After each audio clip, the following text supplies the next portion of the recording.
Hello Legion, this is Hadrian. Thank you for being here. Let's go over the fall update to Civilization 6. The fall update is a 2 GB patch to Civ 6 that addresses a number of issues with the launch build.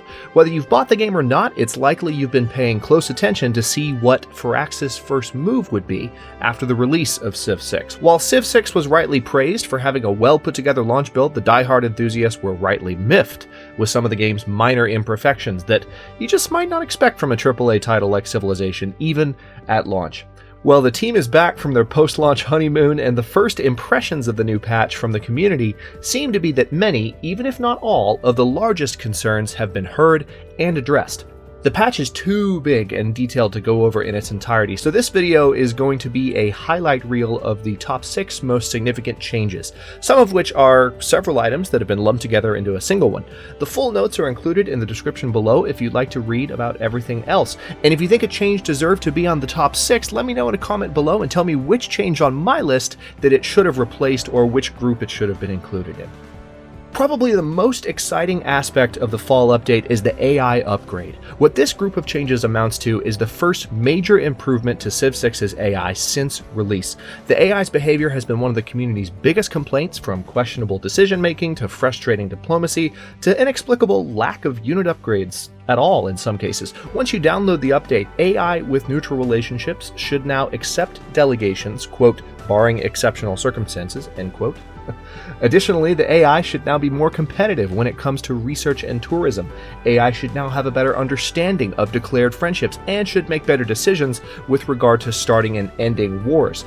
The AI will also yell at you less for having troops on their borders if these troops are actually within your borders. So if someone, say, forward settles you and you have an army on your borders, they're less likely to yell at you because you have troops in your territory. This happened to me in a recent recording that I did in Civ 6, so that was a welcome change. AI city and unit build planning has been retuned, and yes, AI unit upgrades have been given added emphasis, so there'll be less, seeing units not upgrade. Maybe not completely fixed, but they're moving in the right direction. We'll see how it pans out once people have had time to really get their hands dirty with the patch. The AI will also do a better job of escorting settlers, by the way. And finally, we're also going to see the AI be a little better at fielding an advanced army in general. The next big addition in the patch is the visual upgrade. The haters can say what they want, but Civilization 6 is already a beautiful game. Firaxis isn't finished iterating on the game's looks, however. In the fall update, a number of miscellaneous polish elements have been added to a number of the game's visual assets. Some of the most significant changes include, amazingly, the appearance of snow on buildings built in snowy areas. Also, there is now an industrial-era barbarian encampment, and a ranger tower is also going to be present now in National Park. So nice, small visual touches that you would expect from some of the game's more nuanced features. And a number of visual quirks have been resolved as well, such as just the appearance of the little buildings around your various districts and aspects of your city. Sometimes they don't always appear properly. You can see this even in preview materials for the game in the first look videos, and they've just continued to make sure that these things no longer occur in-game. The next category is user interface changes. You can now rename cities. This is a hallmark feature of Civilization that was conspicuously absent from the launch build. Thus, players, particularly warlike players who like to conquer cities and rename them with, say, historical or ahistorical Roman names, will find this a welcome return to normal. Beyond this, there's a small host of improvements to the user interface. You'll no longer have to mod in the ability to see which tile your territory will acquire as it grows.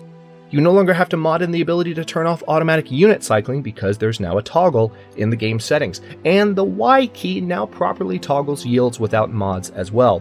There are more changes beyond these. The common thread, though, is that Firaxis is filling in some of the missing details that critics of the launch build had lamented, which is a good thing, regardless of whatever you might want to say about whether these things should have been in the game in the first place. They're in the game now, and there are more coming. There are 2 big tweaks to religion in the fall update. First, religious pressure is now stronger in the aftermath of a religion's founding, making it easier to convert the initial city and presumably the surrounding area. Second, the cost of religious units has increased, which may well have an impact on the amount of missionary and apostle spam that has plagued the launch build. Fingers crossed there. So I really do think that the religion changes, even though they're just 2 line items, amount to a single item on this list worthy of being mentioned and worthy of being in the top 6, because let's face it, when you did get into it with an opponent that was big on missionary or apostle spam, it was a noticeable problem. So hopefully we're moving in a good direction with that as well. Again, we'll have to see how it turns out, but this is a positive step. And then a few changes worthy of their own mention. Deleting a unit no longer provides gold as of the fall update. You can't sell units anymore. This is a more significant change than you might realize. A number of exploits had cropped up around timing the deletion of units in order to take advantage of this feature. Not only has this been addressed, but it's been removed entirely. Warmonger penalties have been reduced in the majority of instances, so particularly early game warmongers may find themselves less hated by other civilizations on the map, which makes sense considering the game's existing mentality and approach towards softer borders and rampant war in the ancient and even in the classical era. Beware capturing a civilization's final city though. Wiping out a civilization will now earn you a heavier penalty. And last but not least, the Cavalry and Cannonades multiplayer scenario has been added. This is worth including on the list because it indicates the kind of content we can expect in patches going forward. Cavalry and Cannonades is a 50-turn brouhaha in which unit costs are reduced and where the player with the largest territory at the end of the 50 turns wins.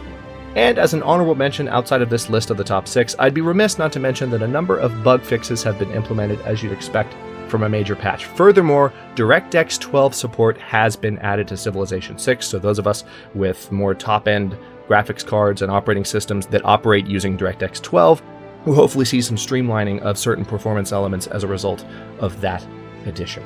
Thanks to Ed Beach and his team at Firaxis for their continued attention to the community's feedback and to the quality of the game, as well as for making all of this information readily accessible for players to ingest and streamers like me to cover. And thank you for watching. If you enjoyed this overview, don't forget to like the video and subscribe to follow along. Comments are welcome, let me know what you think, and I'll see you in a bit.